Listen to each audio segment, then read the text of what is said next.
Same calories they're consuming, but by eating the eggs, something changed with their metabolic health. And the question is, what is going on here? The dinner table is a unifier. This is something that really stood out for these researchers, that there's something protective about eating together as a family unit. This should be everywhere. Everybody should know this. Why don't people know this? There's got to be some other research on this, and I found it.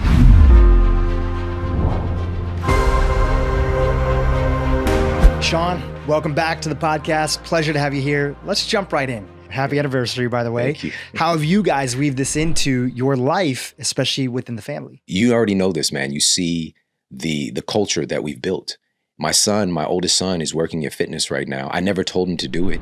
He's just around it. And ever since he was old enough to get a gym membership, I was taking him with me, to the Gold's Gym in our, when we lived in Ferguson, Florissant, in Missouri.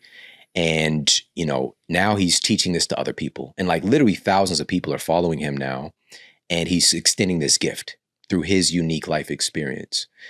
And the same thing holds true with my youngest son. Our dedication to fitness isn't about fitness. It's about family. Because for me, the number one reason that I'm training each day is so that I can be more resilient and show up for them, so that I can endure any challenges that are ahead and lead my family. That's the number one reason I'm doing it. I'm not trying to get the abs and all the things. That can be a side effect, by the way, but the main objective is something of a higher order and something that really creates another level of accountability. And so my kids see that this isn't just about looking good. This is about performance and being your best self. And so some of the ways that we've integrated this into our culture, even my youngest son just started back to school today, but I knew that he had the day off yesterday and I was going into the studio late. So instead of me running off to the gym, I grabbed him and I said, also I know his mind, my youngest son's mind. He likes to have his schedule, right? My oldest son is whatever, right? Anytime, anywhere. If I say, hey, let's go run to the gym, let's go, on a hike, let's go. My youngest son is you're interrupting his plans, all right? And so it's also understanding the psychology of your family members, which takes patience. It takes energy, basically, at the core of this, to be able to assess, what is the way to get through to this individual.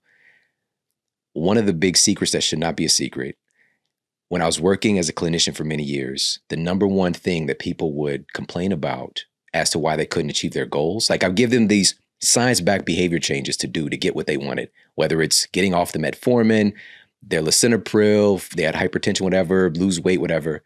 This is the way to go. But whenever I would dig and find out what's the reason that you're not able to implement this, people would do this. Well, it's just my kids, they wouldn't want to eat this stuff, or, my husband, he's always making this, really bad food, my parents. People would start blaming the people closest to them as to why they couldn't get the results that they wanted, right? And it took some time for me to help them to kind of redirect towards their inner power and stop blaming, which is not to say that our family members don't complicate our lives, because they absolutely do. But for us to understand that we get to create the culture that we want, but it starts with us, right? And so by working on with a lot of different people and then being able to implement this stuff in my life and test this stuff, I've seen it hold true. We have to have the energy, which again, that comes from taking better care of myself. Now I have more patience, now I have more understanding, because here's what I was going to say was, what all of them are struggling with and what you and I struggle with as well from time to time is that we just want our family members to do what we want them to do. Everything's cool, all right? Just don't kill my vibe, all right? Everything's good. I know what I'm doing here. I know what I'm talking about. Just fall in line. All right, act right. And people are not going to act right. People that you love they're their own person, and they're going to do things that don't necessarily fit with what you want them to do. And so there's this wonderful quote from St. Francis of Assisi that says, seek first to understand and then to be understood. Whereas we most often, we just want people to understand us, to understand what we're trying to communicate, to listen to us. You need to listen first. That's really the secret, but it's harder. It's not that it's impossible when we don't feel good and we don't have energy. It's a lot harder. And so pouring into our cup. We've all heard this before. Put your mask on first, all the things. No, for real. And so last point here was with my youngest son, knowing his mindset, I gave him a heads up. It was like 2 hours prior. I was like, hey, be at 9:00. We're going to do some training. All right. And I could see a little bit of, but it's also like, well, dad got to me with enough cushion on my day off where I'm kind of chilling out. And so I trained with him, right? I could have, again, skated off to the gym, but this was an opportunity for us to do something together, for him to see what I'm doing, to model, and also for him to have that physical experience. And one of my mantras, I should put a TM on this, is that families that train together remain together. Yeah. All right. People have heard this, families that play together stay together. Families that train together remain together. There's something really remarkable when humans come together under the spirit of challenge that bonds you. And again, this is like a subconscious thing. But, after we completed the workout, it's so cool. He just came up to me and he's like, Dad, thank you so much for training with me today. That's beautiful. And so that's a couple of the things we've done just in the context of family fitness. But of course, we're going to talk more about the food piece here in a moment, which is really, it can be the most complex, but also the highest leverage thing that we can address in our family culture. Well, let's pivot to food, and we'll start with the individual, but naturally we'll work into the concepts, the family as well. On that same theme, what are some of the mistakes that you see people doing, especially in particular? I turned 40 last year. And so I've been taking my audience on a little bit of a journey through even my own navigation. I'm not an expert in this field like you are, but I get to interview a lot of people, and even sometimes I'm confused. And last year, one of the things that I saw, especially having come from the world of being vegetarian and then a raw foodist, which we both were at one point in time, and a vegan, is that I realized wow, unlike you, I hadn't caught the fitness bug. In particular, I was good at walking. I was good at meeting up with friends and being active and hiking, which is good. I had the zone too, but I didn't have the strength training piece, right? And partly the reason that I didn't have the strength training piece is that I always felt like I never made progress in the gym, even when I have 6 months of really focusing on it. And I was missing the other side, which I was under eating on protein, which goes back to one of your core things earlier that you were talking about, is that as we age, and I think the stats are once you hit 40, you lose on average 8% of muscle mass every decade for those that are not eating adequate protein, and also those that are not stimulating their body through training, right? And we need the walking and we need the training, as you mentioned earlier. So I got serious and said, I need to find a support team around me and make this a priority. And I've shared a little bit about things with my audience, and I started to notice the results because I was putting the right pieces of the puzzle together. So even somebody like me was so confused about some of the most basic things that were there. What else do you see people confused about, which is part of the reason that you do the work that you do? We're so eye to eye. This was the other part that I was going to go to when we talk about food, and especially getting over 40, is the importance of protein. Now, one of the studies that I mentioned in the Eat Smarter Family Cookbook was done by researchers at St. Louis University, which is, my hometown. Shout out to everybody there. Yeah, exactly. And what they did was they took test subjects who were otherwise healthy, but overweight or obese. Their metabolic factors, their numbers were, again, what they considered to be healthy still. And in an effort to lose weight and or reduce body fat, they put them on 2 different types of breakfasts. All right. Now, these 2 breakfast items were the same amount of calories, but they had very different effects at the end of this 8-week study. So one group was told to consume eggs for breakfast, okay, high protein, high fat, or a bagel. All right. Same amount of calories, keep in mind. Okay. And of course, during this process, they do put them on a calorie restricted diet, 1,000 calories less. So let me just put that out there. And they tracked their biometrics over the course of this 8-week study. Now, here's what happened at the end of 8 weeks. And by the way, this was just for breakfast, right? They just had them eat the eggs for breakfast or what can be considered an ultra processed food for breakfast. And here's what happened. At the end of the 8-week study, and actually I'm gonna pull the numbers up for you. This is crazy. At the end of the 8-week study, the people who consumed the eggs lost 61% more of their body mass index. All right, again, same calorie diet, by the way, a 65% greater weight loss, a 34% greater reduction in waist circumference, and 16% greater loss of body fat. Wow. All right, same calories they're consuming, but by eating the eggs, something changed with their metabolic health. And the question is, what is going on here? When we're talking about more of a protein-dense implement, why does this work? Why is protein so important, especially as we age? One of the things you just mentioned, our muscles are literally built from proteins. And if we're not providing that raw material, you can get stronger, you can burn calories, but you're not going to be able to actually build more muscle tissue unless you're providing that essential building block. But it goes further than that. When we have these conversations about hormones, which is what I started off with, your hormones are made from proteins. If you're not providing these essential building blocks, you can't even make testosterone and progesterone and the list goes on, adrenaline. These are all made from proteins. So your body can do a patchwork job. But if you provide the raw materials, it can do so much better. And so and just to give like a really visceral understanding of this, when we look at each other or when we look at ourselves in the mirror, what we're seeing predominantly is the proteins that we've eaten or the lack thereof. And also minerals. That's a big part of what we see when we look in the mirror. It is such an important part of this macronutrient conversation, but it's been left out. It's kind of been like pushed to the side in essence in all this battle about carbs and fat the past couple of years.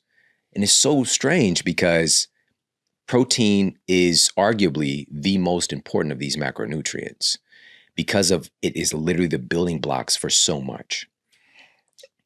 Can I chime in with something? Absolutely. Are you familiar with a lot of the conversations around satiety and people talking about how also protein, it seems, to fill you up more and make you less hungry throughout the day? Thoughts on that? I was literally, but we're right here.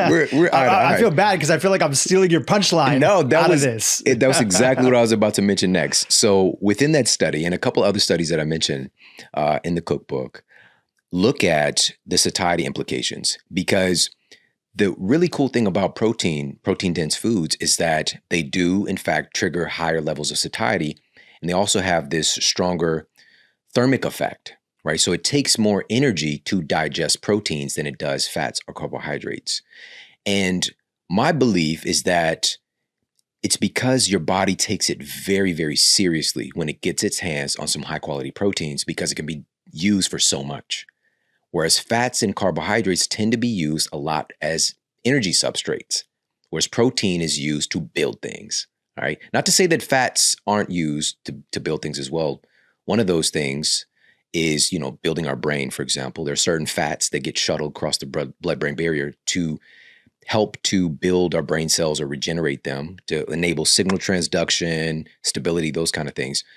But predominantly, our tissues are built with proteins.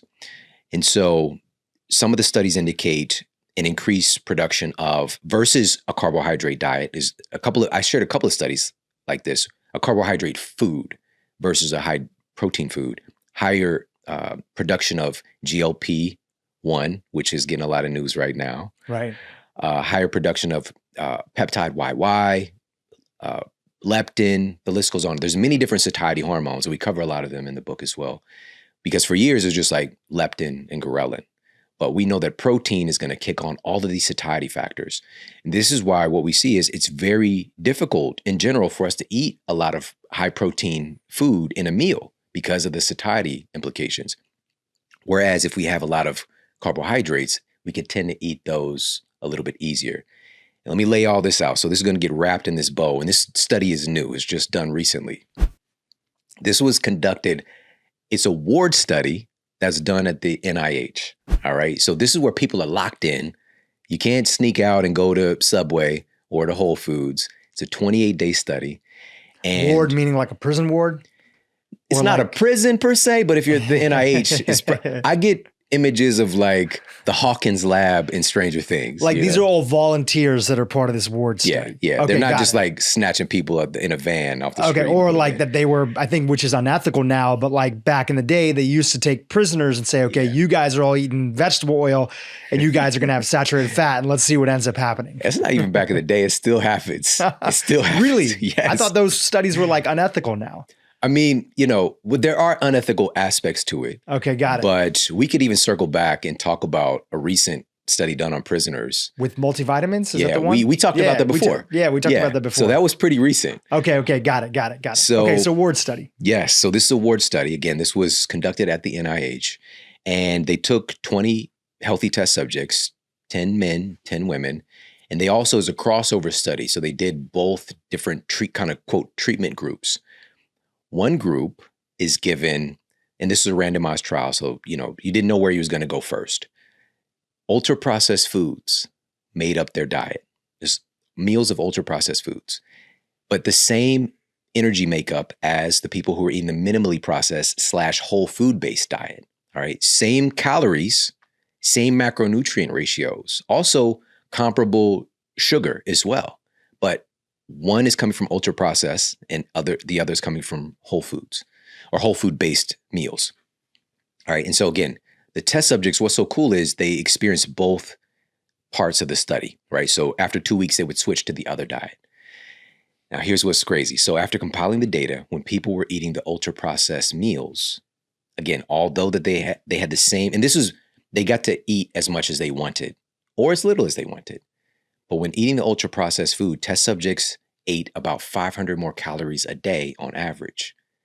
Something wouldn't kick on with their appetite, just kind of like the suppression. Their cravings were stronger and their appetite. So we got cravings and appetite. They're slightly different. Appetite is how much you eat. It wouldn't get shut off. And also for some strange reason, it's unconscious, they ate less of the protein in their ultra processed meals and ate more of the carbs and fat. They were just kind of driven to do that. All right. So those satiety factors weren't kicking on, and protein, that's what can get overlooked in the study, is that they weren't eating as much of the protein that they had offered to them. And of course, just as a result, people gained about 2 pounds in that study group, in that study period. The people that are eating the ultra processed foods. Ultra processed foods versus when they were eating the minimally processed / whole food based meals, they lost 2 pounds on average over the course of those 2 weeks. And again, ate about 500 calories less. They were just more satisfied. And so this speaks to the real part of this conversation. And I just want to end this today and all the infighting that our colleagues, our friends, battling about which diet is best, speaking, preaching to the choir and debating over minutia, when the majority of our citizens here in the United States, and also this is a worldwide issue now, most of our citizens are eating mostly ultra processed foods. We're debating about whether keto is better or, whatever, you know what I mean? Like your ratios of fats and carbohydrates and whatnot. Most people are eating fake food. And living sedentary lifestyles. Yeah. And not strength training, right? So you add all those things together and it's like most people just need help with the basics and to make them simplified so they can live a long, healthy life and minimize their risk of chronic disease. Precisely. And that chronic disease, we're beyond epidemic of proportions. Last year, the CDC's numbers came out and they stated that 60% of American adults now have at least one chronic disease. Crazy. 60%. And 40% have 2 or more chronic diseases. And they put this out in this little infographic to, I guess, maybe soften the blow. It's a little nice. It looks nice, like happy little cartoon characters. But everybody's sick. But that's not what the images look like, right? And also in that infographic, by the way, they noted that we have a $4.2 trillion healthcare system here. And they're talking about where money's going to help to reduce these things. But no, everything's getting worse. And a big part of this is the fact that we're not just fueling our body on this low quality stuff, we're building our tissues out of fake things. And what does the problem really look like? A lot of people have talked about this. I think we talked about this in our last conversation. According to the BMJ, 60% of American adults' diet is made of ultra processed food today. The average American, I was far worse, by the way. All right. For me, it was up close to 80 to 90%. Back in the This is day. not an exaggeration. Absolutely. Yes. And this also led to the disease onset that I experienced when I was 20 with an advanced arthritic condition of my spine and my bones. I broke my hip, which is usually reserved for people much older, just while I was out running at track practice because I was made out of garbage, really. And so, but here's the thing, and this is the first book that's sharing this data. I'm very grateful for that, but it's also, this is a call to action. A recent study came out looking at ultra processed food consumption of our children in the United States. And this was a big reason that I wrote this book, is centered around this. This was published in JAMA, the Journal of the American Medical Association. They looked at food consumption of our children aged 2 to 19 for about 20 years. In 1999, the average American child's diet was 61% ultra-processed food, already beating out American adults. But by 2018, the average American child's diet is now close to 70% ultra-processed foods. Wow. And what are the outcomes that we're seeing? Skyrocketing rates of obesity in our children, skyrocketing rates of diabetes, lifestyle-induced type 2 diabetes in our children, significant degrees of early onset of heart disease in our children, mental health epidemics. The list goes on and on and on. This is not without repercussions. And this is really the mission, is to understand, like, again, we have an opportunity to make some shifts here. But if people aren't aware of how bad it is, and I know this, like, I grew up in this in the 80s. It was revolutionary when Pop-Tarts came out. All right. I was there popping out of the toaster, and I got this like rectangular breakfast ready for me. And I'm going to school, and just to fit in with my friends, you know, all the kids, we've got our little, you know, I was also there when Lunchables came out, you know, but we've got all these ultra processed foods. It was a game changer when my grandmother gave me Capri Suns. All right. That little straw with the pouch, and that was in my lunchbox. I had like a Knight Rider lunchbox or something like that. But this was just how it was. We didn't realize that our culture was now programming us to eat ultra-processed fake foods. And just really quickly, if you can, let's make this distinction. I've been on a mission talking about this, but also a lot of my colleagues are now speaking out about it. Humans have been processing foods forever. All right. Whether we're talking about, you know, cooking something, right? Cooking meat or cooking a potato, or taking an olive and pressing the oil out. That's been done for centuries. That's processing, and that's not what we're talking about. Ultra processed foods are when we take, there's a field of corn or a field of wheat, and somehow through an immense amount of processing, that field of wheat becomes Fruity Pebbles. All right. It is so denatured that you can no longer recognize where this thing comes from, not to mention all of the added, you know, the preservatives, food dyes, all these different chemicals. And one of the things I'm also bringing forward in this project is the WHO has denoted that glyphosate is a class 2A carcinogen. That means it probably causes cancer. There's been a lot of talk about glyphosates and its dangers, but I just want to get right to the point. This very likely causes cancer in humans. And the Environmental Working Group did an analysis and found that almost 90%, upwards of 90% of grain products on our store shelves are contaminated with glyphosate at amounts that are far exceeding what's tolerable or considered safe. Right. And so when I was trying to get healthy in college, when I was experiencing this condition, and I was like, you know what, I need to grow up. I need to put the Honey Nut Cheerios and Captain Crunch to the side. And I'm going to eat an adult cereal. So I got the Quaker oatmeal squares. All right. It's so wholesome. You know, look at this guy on the box. He's a Quaker. Right. And come to find out, that was like number one on their list of the most contaminated with glyphosate cereals. Wow. Was this Quaker oatmeal squares. And I was doing that because of the marketing. It's high fiber, right? Whole grains. All of this is called health washing. Using these healthy catchwords to attract unaware buyers to buy an ultra processed food. Because at the end of the day, that Quaker oatmeal squares is the true essence of an ultra processed food. And so I'm trying to improve my health with that. And this is why there kept being these blockades. Of course, we can get better. If we're just stepping away or reducing the amount of ultra processed foods that we're consuming, we're going to see improvements in our health. And that's what we tend to see with a lot of these diets, whether it's a vegan protocol, whether it's a paleo protocol, keto protocol. When we switch over and start eating more real foods, our health improves. But we put it all into that particular diet framework. And not to say that any of them are not valuable, because they all are valuable. But the question is, what's best for you, and what's at the heart of why people get better when they're doing these things? It tends to be because they're eating more real food. It's so important. We were chit-chatting a little bit before the episode, and it's kind of a dark thought, but it's like, if another country, if a crazy radicalized group was really trying to get at the heart of destroying, we're recording this in the US, you and I are US citizens. Obviously, we have a global following that's out there, but really trying to destroy a nation, in this particular case, the US, they would be encouraging more of the behaviors that are so pervasive that are destroying our health and our family. I'd love you to just tick off a few of those, right? They're so obvious, but it's like, these are the habits, these are the lack of priorities, these are the things that are genuinely eating and eroding at our foundation as a country. Yeah. What are some examples of those things, right? So number one, you just mentioned it. They would have us focus on convenience at all cost and prioritize a diet of ultra processed foods. That'd be number one, right?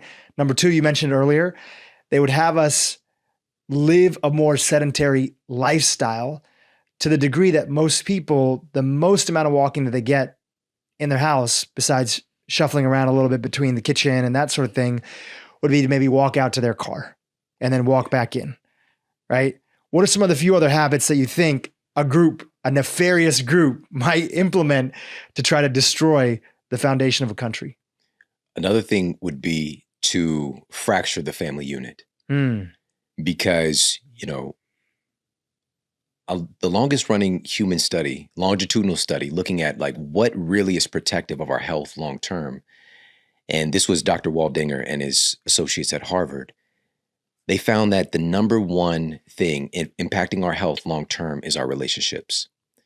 And to top it all off, and then to dig in, like, why does this really matter? There's a meta-analysis of 148 studies, over 300,000 people. And this was conducted by researchers at Brigham Young University. And they found that having high quality relationships or healthy relationships led to a 50% decrease in all cause mortality. That's a 50% reduction in death from all causes by having warm, healthy relationships. Now, the question is, how do we do that? How do we ensure that we have healthy relationships? We're not taught that in our culture. As a matter of fact, we're more fractured than we've ever been. We're more divided from each other. Even our nuclear families are so divided. We can be all in the same household, and I've seen it time and time again, and everybody's on their respective screen. We're disconnected. Our devices can be divisive. And so, understand, by the way, this isn't to villainize these things, because all of these things also have value. They tend to have value as well. Even with ultra-processed food, it might keep you alive in a zombie apocalypse situation. You know what I mean? I think about like The Walking Dead. If you happen upon, some honey buns in a, convenience store that's been bombed out and depleted, that might keep you going. You know what I mean? And that stuff's going to last for 100 years, Are you going to thrive? Probably not, So everything has its place, and it's not to demonize any of these things, but it's to take back our power. And here in the United States, and this has been spreading worldwide as well, but we're really the king of this.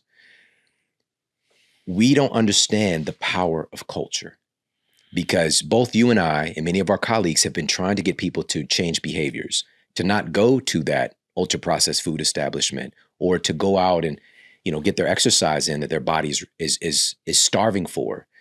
It's very difficult to make those behavior changes in a culture that is unwell, in a culture that is driving you to do the opposite. And that's really the issue that was being missed. It took me many years to figure this out. I've been in this field for 21 years as of this month.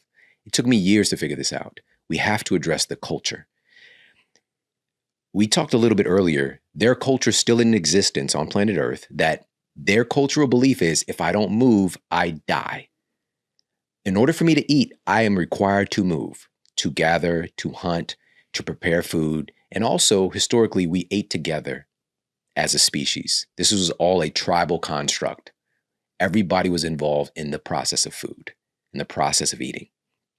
We just got back from Hawaii recently, and this is a dramatized it's a dramatization of something real, which is, this luau phenomenon, which is cool. You see the dancing and the food and all the things, but this is about we're hunting and gathering, we're preparing the food, and we're eating together and we're celebrating together, right? We see this as like, oh, that's this from this time that's forgotten. Like, look at this. This is really interesting.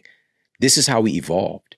And so my question was, has something happened, a protective force field really, for that terrorist situation, a protective force against that, has that been destroyed with the fracturing of our family units, in particular surrounding food and eating together?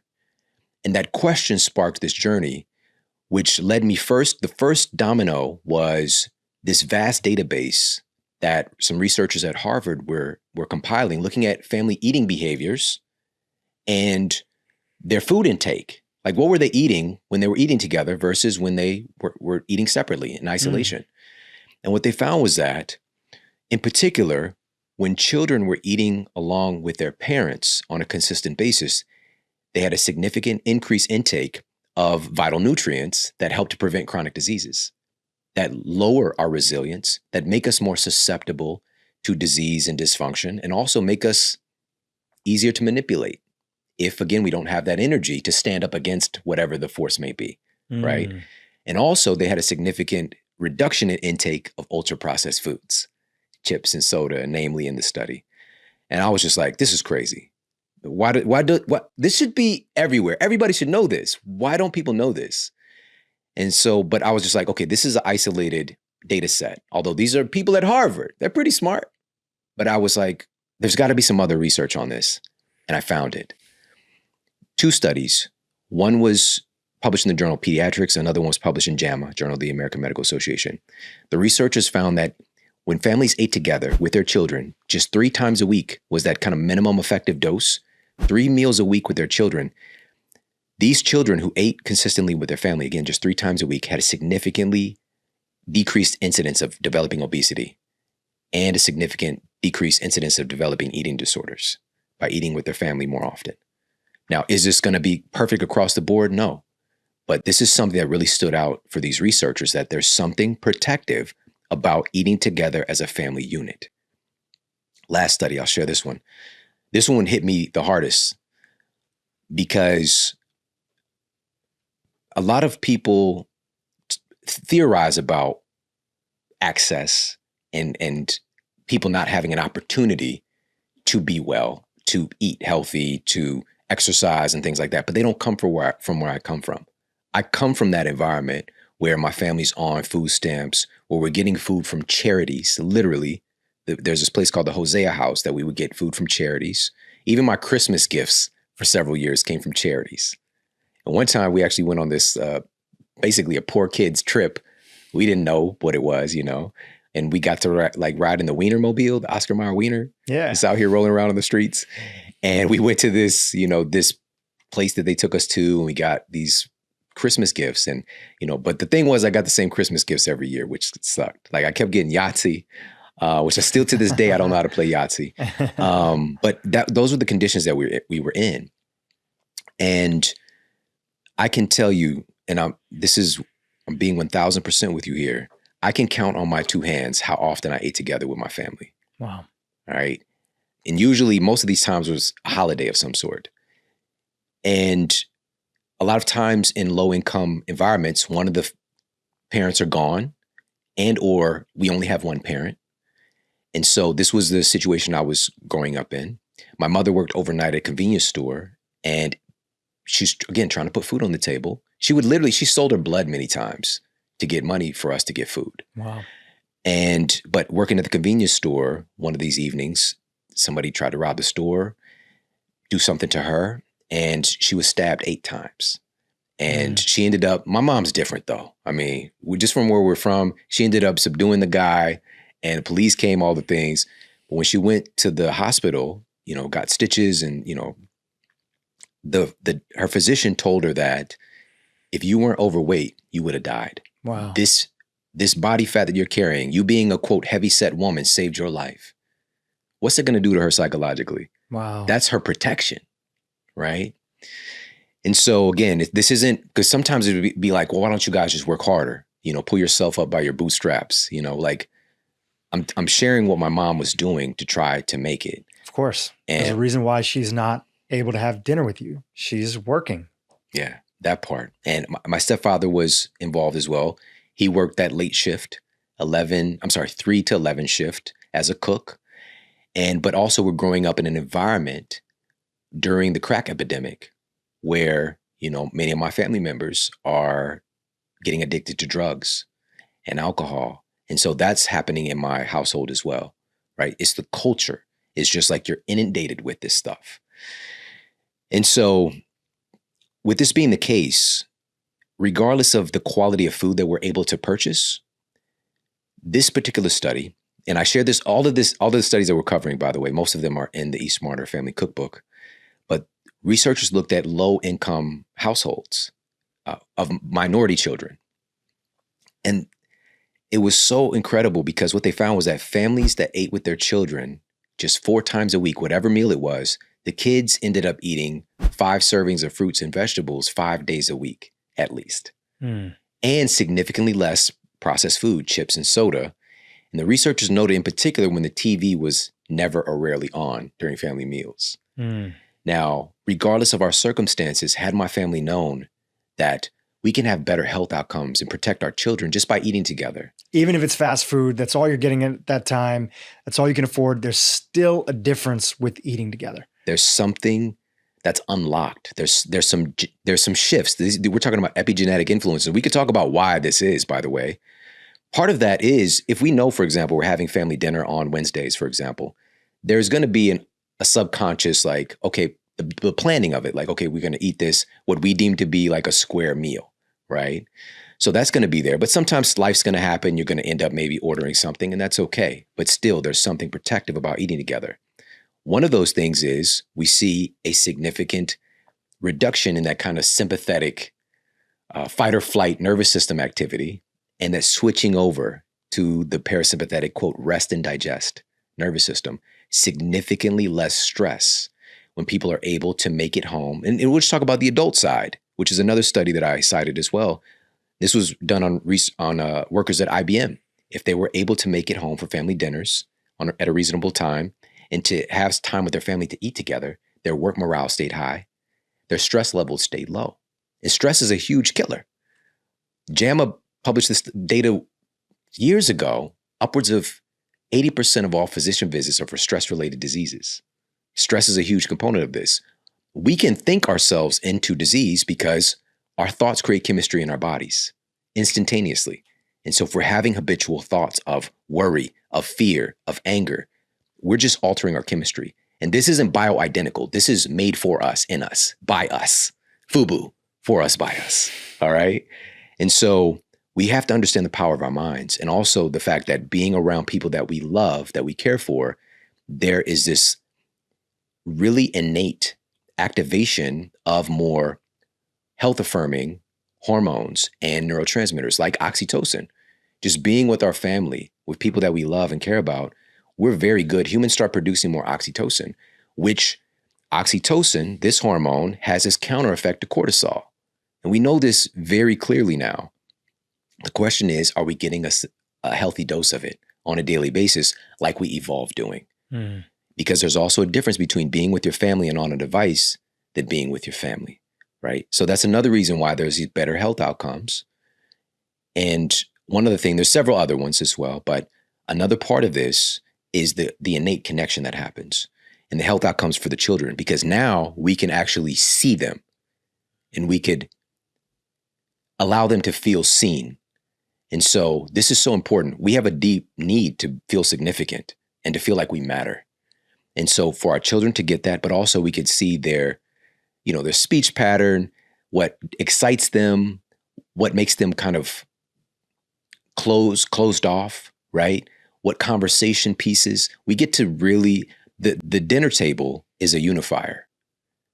It's a connective entity, right? We know this outside of just our family circle. We talk about breaking bread, right? But just like even a lot of business is done over meals, right? A lot of connection. But truly for our family, that dinner table is acting as a unifier and a place of learning leverage for your children that are different personalities. I talked a little bit about my two kids' personalities. I've learned much of this by eating together with them, including yesterday. We're all sitting around eating. And because some of the things that I dealt with over the years and also working with a lot of people is, quote, picky eaters, right? We're trying to get healthier, but we're struggling to get our kid to eat certain things or, another family member. So what I started doing toward the end of my clinical work was I would find ways to talk to the family, right? And because I was very good at pointing out certain character traits and finding leverage points especially for the kids, whether it's like they're wanting to be a better athlete or a better mathlete, right? And I'd use that as leverage for them fueling their body differently, right? But here's the key. This should not be a secret at this point. It's using joy instead of using restriction. Me coming in and taking away things from this family. If I'm coming in, I'm like, sorry, kid, you can't have Fruity Pebbles anymore. That kid's gonna be pissed off at me and or rebel. He's gonna find a way to get those Fruity Pebbles. Versus let me find a way to get him something that he really enjoys equally or more. That's made from real food, which it should not be a secret anymore that is not just possible, but probable. Or even starting with that first, and then you want to have a little bit of whatever afterwards, it's all good. And you've been mentioning kids, but there's so many people, that listen to the podcast that maybe they don't have kids or their kids are grown up, right? And they're like, hey, I'm done with all that parenting stuff. My kids are, adults on their own. But still, even if you have a husband, you have a wife, you have a boyfriend, you have a girlfriend, these are the same dynamics that show up there. How often do I hear from people, and I'm sure you do as well, it's like, I'm trying to make these healthy changes and my husband doesn't want to eat this thing, or my boyfriend doesn't want to eat that, or my girlfriend is not into this component. So it's like, how do we end up, or I'm divorced and I live alone and I don't have a significant other. My kids are off living their life. I don't want to bother them. They don't live nearby me. So I don't have somebody to eat with on a regular basis. And just that loneliness epidemic that's there for individuals that are in that position, especially as they get older. So all these same principles, they apply to everyone. It may not be the examples with your kids. It may be with somebody else, like your husband, your spouse, whatever it might be. Or it might be that you have so much lack of being able to share and break bread with other people that it's easier for you to fall into some version of being in despair. Yeah. Maybe you're not full-blown depressed, but you're just not as excited about things in your life because you don't have anybody to share it with. And that's no judgment on that situation. It's just to say, hey, we might want to prioritize this aspect of how at least even a couple of times a week can we break bread with somebody else. Absolutely. And another thing was like, is there data on the health outcome when we're eating more so in isolation? And absolutely there is. And so I cited a study that found that when we're eating alone more frequently, our diet quality tends to be significantly lower. So the more intake of ultra processed foods and also far less intake of essential nutrients. Our diet is just worse when we tend to eat alone more often. Now, this doesn't hold true for everybody who's really just about that health life, but could you be missing out on another powerful ingredient by not eating more frequently with people you care about? And by the way, this extends to friends too. This isn't just family. This is friends is included in this as well. And so one of the things that I admire about you so much is that if this doesn't exist, you build it, you make it happen. If that friend group isn't there and you just like, I really want to, be the person that makes it. You said that to me several times. It's just like, we have so much power and agency in this, but we get attached to our story of what we're lacking. I come from lack. That's where I come from. And there is a way. Matter of fact, there's 10,000 ways. It's just changing our perception of these things. Also seeing the advantages that you have. Because even in that environment, not having much at all, like real talk, not having much, it incites such a level of creativity that is kind of mirrored in society now, whether it's creativity towards music expression, towards athletics. We literally had the crate on the phone pole in the alley. Like we did that. And, also, there's some aspects of even creativity with food. One of my most prized memories of food, there's two. I'll share the first one really quickly because I've said Fruity Pebbles multiple times. It was my great grandmother who she's lived at a senior home and she took me, there's like a little senior bus. They go to the grocery store And I went back with her, and I was probably 4 at the time. And she poured me a bowl of Fruity Pebbles, which I'd never had. That I could taste it to this day. That food experience was like, it stuck with me forever, right? And it wasn't she was trying to mess me up. She was just a great grandmother showing love to her great grandbaby that she is fortunate enough to spend some time with, right? And she knows that kids like this stuff because it's a kid's, quote, kid cereal, which is part of the problem. It's the cultural thing driving us to eat that food. Kids' food versus adult food. Mm-hmm. The marketing towards us to eat that ultra processed food. But another one is my stepfather. Man, so many times, man, we just be like, we're hungry, and just like there's not food. There's not anything to, really put together. And this was one of the days where he was there and my mother was at work, and we didn't have anything to eat. From my perspective, we're just like, we're hungry. And there was some government cheese, which is like this block. It's actually really tasty. It doesn't melt very good, but it's government cheese. There was some frozen deer sausage in the freezer that my grandfather had hunted and sent, all right? Which I didn't want anything to do with eating Bambi. That was my mindset. I'm not eating that. And we had some Texas toast, which is like some thicker bread that came along with like the WIC program or whatever it was. And there happened to be some tomato sauce in the cabinet. And my stepfather made pizza out of those ingredients. He's a chef and that creativity, and he made pizza out of that. And it was, I still remember this. I was like 8 years old. I'll never forget that experience. And being able to eat it with him is just so powerful, man. And it's not that it tasted like Domino's, it didn't taste like a typical pizza, but the fact that a kid loves pizza, right? I'm checking that box, and also this food experience with somebody that cares about me, and also making something out of nothing. That's the power that we have, man, And so I want us to embrace that power and to utilize that moving forward. That's the protective force against the terrorist organizations that might be, trying to dumb us down, the nefarious groups, hurt our health, make us less capable of performing. But, when it really boils down to it, man, there's something really special about eating together with the people that you care about. I want to ask you a question, sort of like a bigger picture question, which is that in the world of health, one of the questions that naturally comes up is that, okay, seeing every year that the populations are getting unhealthy, not just here in America, we're exporting this all around the world, right? We're trending in the wrong direction, and it looks like it's starting to become an exponential trend. We're getting more overweight as a society. We're less likely to share meals together, and all the other stats that we talked about earlier. And unless if we have, a sort of a figurehead, like a president who like literally this is their like main sort of thing, right? Or Congress gets on, board, is there enough momentum just between books, podcasts, other stuff that the people that are healthy, they're getting healthier, right? People often ask me like, are people getting healthier or are they getting worse off? And it's actually both. Yep. The healthiest people, the people that are tuning in here, they're actually getting super healthy and they're becoming more aware and they're getting fitter and they're doing things, right? You see a lot of the people that write you and many of my friends listen to your podcasts. I see it within their own families. They're getting healthier. And the folks that are working 2-3 jobs, might only have one parent in the household, they're trending in this other direction. I think I read some statistics the other day that like 5% of patients, and often these are patients that are in like dealing with like dialysis and other sort of extreme things.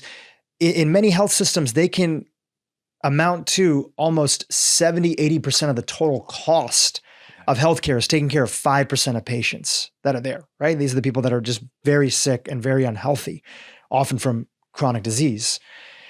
So you have one side that's going in one way, and you have another side that's going in another way. And for the side that's going in the wrong direction, at least from health outcome wise, is the advice that we're sharing on the podcast, walking more, making food at home. Is that enough? Or do we need a major intervention. And one of the major interventions that's having a lot of topics and discussions these days, you even hinted towards it earlier when it comes to obesity, is these GLP-1 inhibitors, right? We've had multiple clinicians come on this podcast talking about, and I want to ask them because I see a lot of people here. We live in LA. You see people are taking Ozempic, Wegovy, whatever, the drugs that are out there. And I've heard a lot of nuanced thoughts about it, right? I've heard a lot of nuanced thoughts from people who come on, clinicians that say, hey, you know what? This is kicking people in the right direction, but there's a right way and a wrong way to do it, and other people saying that, what is really the long-term impact of these? And is there really ever a free lunch with things? Do you have a perspective in the midst, especially in the context of your nutritional background, but then also your ability to empathize with the most disenfranchised societies, because you shared earlier that you have actually lived in a part of town that's like that, right? So what do we need on a national level? And is there a role for these pharmaceutical interventions, or are they taking us off track? Yeah. It's a lot there. Of course. Well, you already know I tend to bring a balanced perspective because I'm not afraid to look at the things that I disagree with and see their value. I even mentioned honey buns having a value. Again, Fruity Pebbles. Ideally in the context of a zombie apocalypse, but on a daily basis, would that be something to eat if you're trying to perform at a high level and have good metabolic health? Probably not. And the same thing really holds true with this pharmaceutical model. But the problem is that we now exist in a pharmaceutical model of health. It's the domineering force that's dictating how people are being cared for. And this is a multi-trillion-dollar industry. There's so much money being made from the farming of sick people and not getting them well, not helping them to remove the cause. None of these things are bringing a quote cure. These are oftentimes creating lifetime customers of a thing. And again, not seeing the health outcomes that we are promised.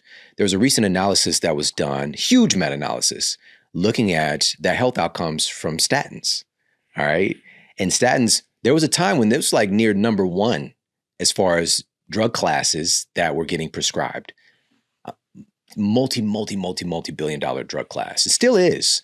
But there was a time when it was something is chipping away at the statin industry right now, and some of the science is getting out. They were looking at actual increase or potential decrease. The scientists were just looking at the data on lifespan when having access to a statin or being prescribed a statin. And the researchers found this vast difference in what was believed. Essentially, we were seeing minus 15 days of life and upwards of maybe 30 days when being on a statin for years at a time. All right. So we're not really seeing an increase in lifespan. And the question is, well, what about quality of life? You mentioned a certain group of people taking up a lot of the resources as far as healthcare. What we're really good at is keeping people alive, but not necessarily living. It's not that we're necessarily living longer, we're dying longer. We can kind of extend the suffering and keep people around, but what about quality of life? Well, being on a statin, another one of these studies, I did a huge masterclass on this on my show. And there's several studies on this, by the way. We see about a 30% increased incidence of developing diabetes for people who take statins. It's creating this isn't a side effect, it's just other effects. All right. It might be effects that you don't want to happen, but we call them side effects. But it's an effect of taking this particular drug class that's going to not just alter how your body's processing cholesterol, but what is cholesterol responsible for? What it's interacting with? What's the effect that's going to have on a pancreas or the liver health or your brain? Because that's another thing there's even noted warnings on products about potential memory loss when taking a statin. The FDA after years will come out and add a label. In the context of Ozempic, Wegovy, and the like, there's a black box warning by the FDA on Ozempic, warning that, hey, this was in laboratory animals, but we do see a significant incidence of developing thyroid tumors. Just letting you know. It also says it's unsure that this would happen in humans. That unsure should make you unsure. But this brings into the question, would somebody losing 100 pounds and all the metabolic benefit that can bring and reducing other risk factors, would that cost with an increased potential of developing cancer could somebody justify taking Ozempic? And I believe that there are cases when, yes, absolutely. And are we actually addressing the root cause of the obesity in the first place? Because you said it earlier, something along the lines of there's no free lunch. Every action has a reaction. We live in a universe where there's causality. There's cause and effect. It's a principle in physics. Stuff isn't just going to happen. You don't get this weight loss without every cell in your body is being influenced. It isn't just targeting GLP-1, because that's communicating with every single cell in your body is being affected. And what are the long-term outcomes? That's the last part I'm going to share here in this, and I'll pass it back to you. We don't have long-term data on this, but we do know that this is one of those things where it is being advocated to be on for an extended amount of time, potentially forever, if you want to maintain these benefits. And in that black box warning, it says treatment duration, dependent tumors, and the amount. So how much you're taking and how long you're taking, every one of those steps increases your risk, potentially, of developing thyroid cancer. In animals, we're not animals though. All right. So again, I would just encourage a higher degree of skepticism, but also being open to this being a potential, not solution, but supplement to cracking the code of severe obesity in our society. But the other problem is that this isn't often used for people that are struggling with severe obesity. This is more so, in some instances, vanity metrics, and also not directing people and supporting them in what is the thing that's really going to help their bodies long term to sustain these results. So we got to keep all this stuff in context. But I would just, again, come into this very, very skeptical, because everything has a price to it. And if we're not addressing the root cause, and that's really what our society has been terrible at. So going back to that specific point, this is one of the most important parts of this conversation. There are two tracks. There are two trains right now. It's two bullet trains. Sans Brad Pitt. All right, we've got two bullet trains. One is people are getting healthier than ever. We're talking about extending lifespan substantially and quality of life, not just lifespan, but health span. And then we've got multiple epidemics of chronic disease, the likes of have never been seen in human history. We are the most chronically diseased society in the history of humanity. And the question is, where's the bridge for people because this is another thing people don't understand. I've never met one person who didn't want to be healthy. Never. Everyone wants it. Everybody wants it, but we might have stories about what it costs and things that we tell ourselves, even sometimes not even feeling worthy of being healthy. And so we tell ourselves, we can tell ourselves and tell other people we don't care, but that's not true. Everybody wants to be healthy. It's just a matter, again, the conditions that we're existing in. And what this really has to do with is these kind of battles of culture. We can get into our little bubbles of health and think that everything is a lot better than it is. But most of our citizens and our families are struggling, and it's getting worse. So how do we change this? Because for me, for years, I was trying to target social behavior change, target the macro culture. You can make some changes. My first book, Sleep Smarter, it's an international bestseller. It's getting close to 30 different languages it's translated in, and it shifted the culture. It made the conversation of sleep wellness something that was popular. Many books have come since, but it was a trigger. It was the first domino for something really big and really special. So I know my power in that. And that's still not the fastest way to get to that tipping point. I'm actually rereading Malcolm Gladwell's book, Tipping Point, right now. And he did this really cool shout out for me for my show not too long ago. And he's just one of those people that is just a great thinker. And this is how epidemics are started. There's a tipping point. And we tend to frame epidemics as things that are negative. But we can also have epidemics of wellness. We can have a culture where it's normal to be healthy. Right now, it's normal to be unhealthy, right? And so if you're a healthy person who doesn't have a metabolic disease in this culture today, you're weird. You're not normal. And we want to embrace the weirdness, yes. But at the same time, how do we create that tipping point where we normalize wellness, where we make it easy for people to make healthy choices, where we make it easy for people to access ways to express their bodies and to move their bodies and to access healthy food. It doesn't start by targeting the macro culture, which is what a lot of people think who don't come from where I come from, which is like, we need access. We need more access to healthcare. We're getting access to a system that is keeping us sick and disempowered. All right. We need more. People don't have access to healthy food. That's what the problem is. There was still healthy food in my environment. I just didn't know that it existed. Right. I didn't know the difference. You know, living in Ferguson, Missouri, coming out of my apartment complex, the first thing I see is a liquor store with shelves and shelves of ultra processed food. That's just one of the liquor stores I'm surrounded by. Not to mention, which shouldn't be legal with different zoning laws. It's not allowed in many other parts of the country, like, quote, nice neighborhoods. But every fast food you can name within a 2-mile radius, I'm surrounded by it. All of it. All of it. So that's what I see, and it's cheap. And so the culture is programming me like, this is food. This is what you eat. I don't realize that that's not even food. It's fake food. And so how do we change this? We change this by shifting the microculture first. And so what do I mean by this? The macro culture is the culture that we exist in. Our culture, just to define what culture is, a culture is the attitudes, values, beliefs, and behaviors of a group of people that is then passed on from one generation to the next. That's what culture is. That's what it's defined as. We have no choice but to be affected by the culture that we grow up in. We say this, we're a product of our environment. Absolutely, we are. But what's different about us as humans, we're also creators of our environment. We can consciously make alterations in our environment that alter our outcomes. And so the microculture is a culture in your household. But also, your culture is something you carry with you. When we just went to Hawaii recently, I realized, like, I'm planted now into this other culture, but my culture, people were literally coming up to me and my family multiple times there. They were just attracted to us for some reason. And I know what it is now.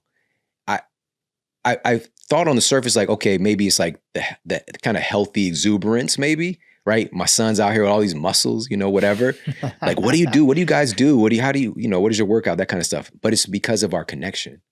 That's what was attractive, and I this true story, just even when we got on the plane, twice on that trip, people walked by us and said, your family's so beautiful, right? One lady who was probably in her 60s or 70s, she was like, can you guys adopt me?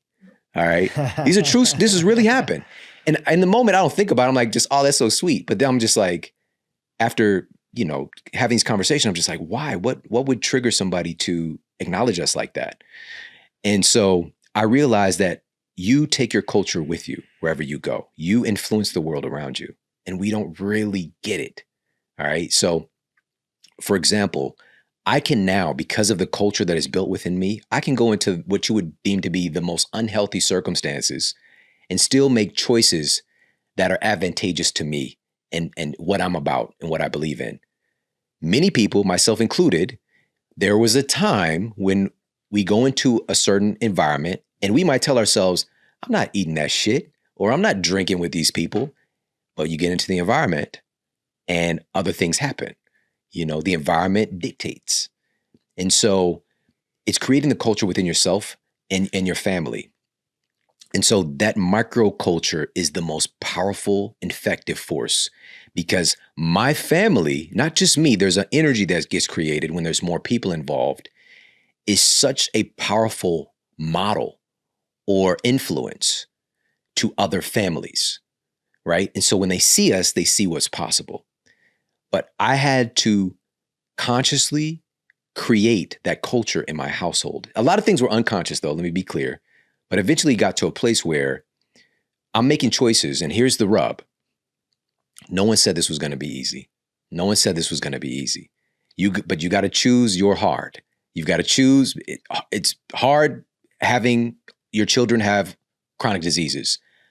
I had asthma, my little brother, chronic asthma. Of course, arthritic condition, by the way, in high school. My little sister had severe eczema. My mother, obese, diabetes, stepfather, addiction, eventual obesity. This is all we knew was disease. right? That's hard. That's hard. Oh, but we got to eat all kinds of stuff, right? We were eating, I mean, I get the food. This was back when food stamps came in a little booklet. So you had paper, little pieces. My mom would give me like a $10 food stamp. I go to the corner store. It's on. All right. I'm getting all kinds of, old Vienna hot chips and not orange juice, orange drink was one of my favorite things, right? Because just being in the hood, growing up where I grew up. And also, penny candy. Literally 1 penny get you a piece of candy. You come in with $1? We literally, all of us are walking around the hood with a paper bag full of starts off with 100 pieces of candy. And it's just getting ran through by the end of the day. All right. It's crazy. And so that's hard as well. Okay. So we feel that we get to do whatever we want, eat whatever we want, but we're also all struggling with diseases and struggling with our connection with each other and struggling with an ability to make it out of this volatile environment. Because that's what the data shows. There's already clear data on this. When we venture into obesity, being in a low-income environment, it is substantially harder to reach a place of financial security. Because it's not that we can't. It's not that it's impossible. It's just harder because we have to have the energy to be able to do different things. And so we get to choose our hard. The other hard is we start to proactively find ways to bring more healthy assets or exposures into our family environment, knowing that there might be some resistance. If, for example, we've got kids who we've spent years putting a device in front of them and they would eat while, watching a show or playing video games, and we don't eat together often at all, if or at all, it's going to take a shift in the culture. But what I did was I dug into the science, absolutely. And just also being very practical, what are some of the things that you can do to help to make that transition more smooth? Because the solution at its core is connecting. This is with adults and children. We're just a big adult babies, really, to be honest. We still have a lot of the same wiring. We don't think that we're affected by peer pressure, for example. We tell our kids, don't be subject to peer pressure. We do the same thing now. We're probably more subject to peer pressure when we get older. But being able to understand the psychology of our loved ones, what motivates them, what de-excites them, it's all got to be driven by creating something. We can't just take something away that people enjoy. We have to replace it with something of equal or greater value. That's the key. That's the key. So if I'm coming in saying, okay, I know that you love Denny's pancakes. You're a Denny's boy. Every week you're at Denny's. Moon's over my hammy, all the things, but you got to get your pancakes. We can't just take the pancakes away. Yes, you said this earlier. You can have the pancakes and we add in these other things. And or we can even make some delicious pancakes that rival your Denny's pancakes over here. But now we're adding in all these real food elements. And, our friend Mark Hyman says that food isn't just food, it's information. What if we can slide in some of these protein sweet potato pancakes and all of that new information into your body that starts to alter those kind of epigenetic influencers. We have nutrigenomics, nutrigenetics, and now your brain starts working differently. Now your metabolism starts working differently. You just ate a pancake though. That's all you might be even concerned about. I'm eating a delicious pancake, right? And so that was the part of the mission as well. Let's talk about some tactics for the family to create this environment around the table, also the kitchen culture, to get people more into a place of celebration and joy versus pulling everybody along. And also the food, because that's at the end of the day, what am I going to eat? And so even those pancakes that I mentioned, that's one of the most popular recipes that's in the book, these protein do you have a photo pancakes. In the book? Of course, yeah. Let's pull it up. Tessa, let's see if we can find it. While she's pulling that up, shout out to Tessa. Thanks for pulling that up. Let's talk about food and recipes. We brought up the recipe. This looks beautiful for those that are just listening on audio. This is a gorgeous pancake recipe. What's the name of this? This is sweet potato protein pancakes. Talk about a big picture. What is there a story behind this? Is it literally one of your sons? How did this recipe come to be and get included in the cookbook? Awesome. So, number one, what I did was, you see those little emojis right there? Yes. The little brain emoji. Walk us through. So those watching on YouTube, you could see it. And But yes, there's a brain emoji, a muscle. There's a brain with a lightning, sort of like brain power, Yeah, right? cognitive function. Cognitive function. And then there's digestive. And yeah, exactly. And so we've got the cognitive function with the brain emoji. We've got the muscle emoji is like metabolic health. And then the one with the kind of lightning bolt through the human mind is our state of mental wellness, so mental health aspects. And so what I did was I targeted some of the most nutrient dense, science-backed foods, and whatever particular part of the body that had the most data that they kind of target, helping to improve the function of, I created a correlating emoji because we have an emoji culture. Sometimes like a couple emojis says more than a paragraph, And so I wanted to leverage that. And so with those foods, one of them was sweet potatoes, and there was some remarkable data on its influence on potentially even improving our state of mental wellness, because these really remarkable anthocyanins, well, let's just talk about that really quickly. Yeah. So the anthocyanins in sweet potatoes apparently can help to improve our memory. All right. So there's some data on that. And also it's providing this little serotonin hit that can help. Like serotonin is kind of glorified as this feel good neurotransmitter / hormone. A little sweet potato can actually increase your body's production of serotonin and also utilization of serotonin. So what I did was I was just like, okay, my family, we love brunch, brunch foods, pancakes is a big thing. Literally my favorite meal of the day. Yes. I mean, it's for a lot of people. And so I was just like, what can we do to bring in some real food nutrients, nutrition that also tastes delicious into a pancake recipe? And also the biggest kind of downside with a pancake is the fact that it's just this very carbohydrate dominant thing. And so bringing in a really high quality protein source, this could be a high quality, grass-fed whey or whatever the case might be, to up level the protein ratio in the meal as well. And so I worked, man, I made so many pancakes trying to figure this out, the recipe, because we're big foodies. Like my family, all of us are, like I mentioned, my stepfather's a chef, executive chef, actually in Morton's of Chicago for many years. And so we're just really big foodies. We all like to cook and make amazing food, but we also tell you if something doesn't taste good, so we're not shy about that. Because, for me, I've never really bought into this idea of eating to live and not living to eat. Yeah. Because humans, we, just like any animal in nature, have you ever thought about why certain animals eat certain things? Like, why are they driven to eat that thing? We are designed, we have a certain flavor palette that drives us to eat certain foods. We just evolved that way. And if we were living in natural, normal circumstances, there's something called post-ingestive feedback. We talked about this before, but we would eat a food and our cells would basically take notes that, okay, I just ate these cherries and I got, this vitamin C, I got this melatonin. Wow, there's melatonin in this food, right? I got this selenium, right? It's just like taking notes. And so if we become deficient in those things or start to run low, our stock and our cells, it would create a craving to go and seek out that flavor, all right, that cherry flavor. And so that's called post-ingestive feedback.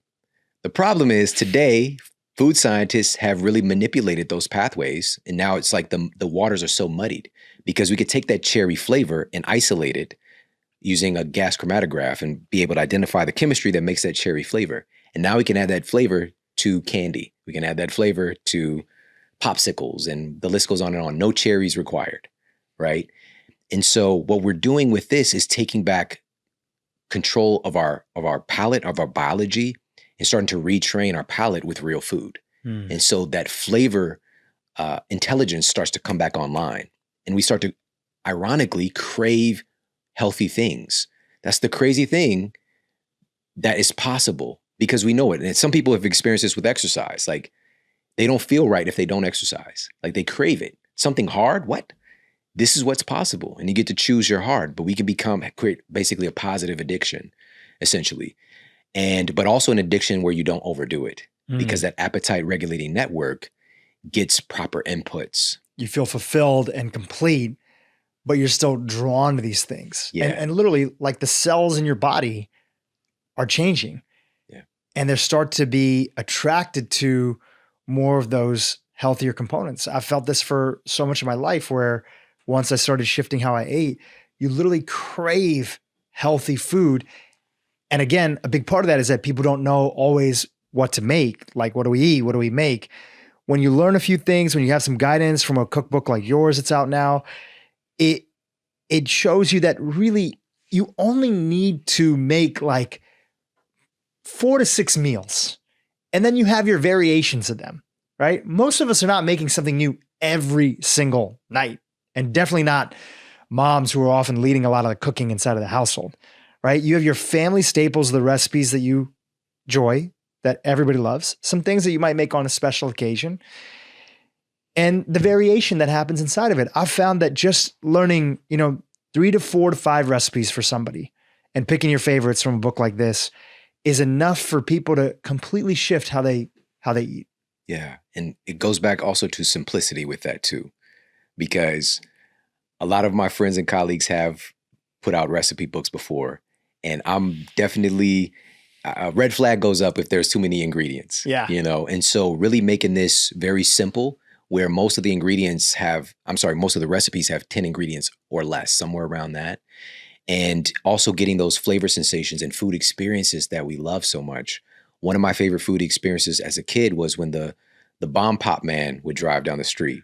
Now, I don't know if you know about this. Bomb Pop, like, is that like a popsicle? So yeah. So It's an ice cream truck, right? And so it's got like music or the bells. Yeah. No matter what we're doing, we hear it. It's like the Avengers call or something, like Avengers Assemble. We're all running outside to stop the Bomb Pop man. He pulls up and they've got the pictures of all the different types of ice cream and popsicles on the side. And, sometimes you need $1, sometimes the cheapest Bomb Pops were like 25 cents. And wow, like what an experience on a hot summer day for a bunch of kids in the hood, And so, but knowing that experience of having a really delicious popsicle, for example, it's just like, oh no, I have to honor that. And so we created these cherry frozen yogurt pops. And these are all really simple things to do, and also simple things and fun things to do with your kids. But even with that, there are different like little trays and things you can make bomb pops and popsicles in the freezer. But what are those made of as well? Because we don't want to possibly, especially all the data is coming out with certain plastics, which is one of the kind of go-tos. And so we use a silicone model for that, or mold. And there's so many cool things. So that's another big thing that we talk about in the book is like good, better, best options for doing some of these things. You mentioned even even something along the lines of the food preparation and what that energy that it can require. So there's strategies on, making food for leftovers. There's strategies on, it's another thing that Mark really sparked in my mind to dig into the research on. How much food waste we have is crazy. We have enough food that we waste that we could feed everybody on Earth 2-3 times over. It's like 40% of our food goes to waste. Exactly. So what are some strategies that we can actually keep a hold on our food? And so another one of those foods, by the way, and I'll just share this study really quickly, is avocados. Avocados are definitely having its moment right now. It's even there's even McDonald's got, some avocado on their burger. Really? But I've not seen that. Yeah. McDonald's is putting avocado on the burger? Something. They're putting avocado on different stuff. Yes. Okay. All right. So this is a randomized controlled trial. This was cited in the journal Current Developments in Nutrition. And it found that adding avocado to test subjects' diet over the course of the 3-month study led to a significant reduction in belly fat. Wow. Again, all things considered calorie-wise, there's something really remarkable about metabolic health regarding avocados. Number one, there's a bridge there. Some people don't even like, I didn't even eat an avocado until I was about 25, my entire life, because it just looked weird. All right. Now it's one of my favorite foods. But with that, an avocado can be a risky purchase. Also, if you don't have a lot of money, I can get 2 for 99-cent tacos at Jack in the Box, because of government subsidies, by the way, enable that. And an avocado might cost you $3. All right. So we want to make it count. And avocados can go from good to like disrespectful very quickly, right? It's like unripe and then like can get disrespectful. So how do you really extend the lifespan of that avocado, right? So because I tend to buy multiple, and before I know it, I can end up possibly losing all of these. And it happened too many times where I just look into a little bit of the science. And so right before it gets to that perfect ripeness, or even when it's ripe, put it in the refrigerator. That can extend the viability of it for another 3 days. All right, just right there off the bat. Another thing is once it's ripe and you know you're not going to use it right now, you can cut it into chunks and put it in the freezer to use to make smoothies. You're welcome. You're welcome. And we have a great smoothie recipe in the book. One of my favorite ones is the heart health smoothie. And so it has all of these really science-backed ingredients for improving your cardiovascular health. And cherries are one of the highlights as well. But that cherry and avocado combination with some chocolate, ooh, it's not only is it delicious, but it's really, really good for your metabolic health. A little protein powder so you can hit your protein goals, and boom, you're done. And then besides dessert recipes, is there a way that you incorporate honey in your routine in a week? Absolutely, of course. This is a food that's been utilized for thousands of years. And there's a recent study that I cited in the book. Again, this is one of the foods that we go through. And they found that not only does honey not create that initial derangement, spike and crash in blood glucose upon consumption, over time, utilizing honey actually improved people's fasting glucose. Wow. That's crazy. How? A sweetener? No. That's because it's disrespectful to even call honey just a sweetener. It's something different. And oh, by the way, in that study, they also found improvement in blood lipids and overall reduction in cardiovascular disease risk when test subjects were eating honey. Raw honey, just be clear. Not the pasteurized stuff that, is a lot of fake honey out there. Oh man, yeah. There's a lot of fake Jessica Albas out there. All right. So some people are gonna get that. Some people are not gonna get it. There's a movie, it's a dance flick called Honey, Jessica Alba, shout out to her. But yeah, you're absolutely right. And of course it's easy psychologically for us to see something, quote, sweet, right? So adding to a smoothie or the like, or a dessert. But also we can integrate this into, I've got a spicy protein bowl as well that's got, notes of things like, sriracha, things like that, but all these high quality protein foods. And then you add a little drizzle of honey. Oh, it gets serious, And also one of my favorite recipes is the honey sriracha salmon as well in the book. We have that, at least every couple of weeks we'll have that. It's one of our family favorites. And some of these things are very simple to make as well. And you can modulate, bring a little bit more honey or a little bit more sriracha for your sweetness and spicy desires. But those are just a couple. Yeah, there's tons of different ways that we can add in honey, even into kind of classically lower glycemic recipes. And also, not to mention, even with something with, a recipe with salmon, everybody knows this at this point, the value of these fatty fish. But I dig in. You know how I do it. I'm just like bringing it to another level, but also making it more tangible and practical. But one of the most recent studies found that folks in particular that aren't consuming enough DHA and EPA have the highest rate of brain shrinkage. And so they were using MRIs and looking at people's brains, and they found that under 4 grams a day, that was kind of like the minimum effective dose for protecting your brain from shrinking over time and losing mass, in particular your gray matter. Your gray matter matters, And so being able to protect our brain, how do we hit these marks? Depending on the type of salmon, by the way, there's a variety. And we're not even talking about farm versus wild caught, but, from coho to king salmon, potentially with one serving, you can hit that mark and beyond, just depending on which type of salmon you're eating. So it's just like, it's a really great food to get those compounds that are so important for sustaining our brain, right? But we can deliver that in a tasty way. We don't just got to buy a supplement, which again, I'm not against supplements at all, but it should be supplementing an already great nutrition protocol to fuel your human excellence, And so let's get this from food first and then add in supplements accordingly. But our cells have evolved to interact with food.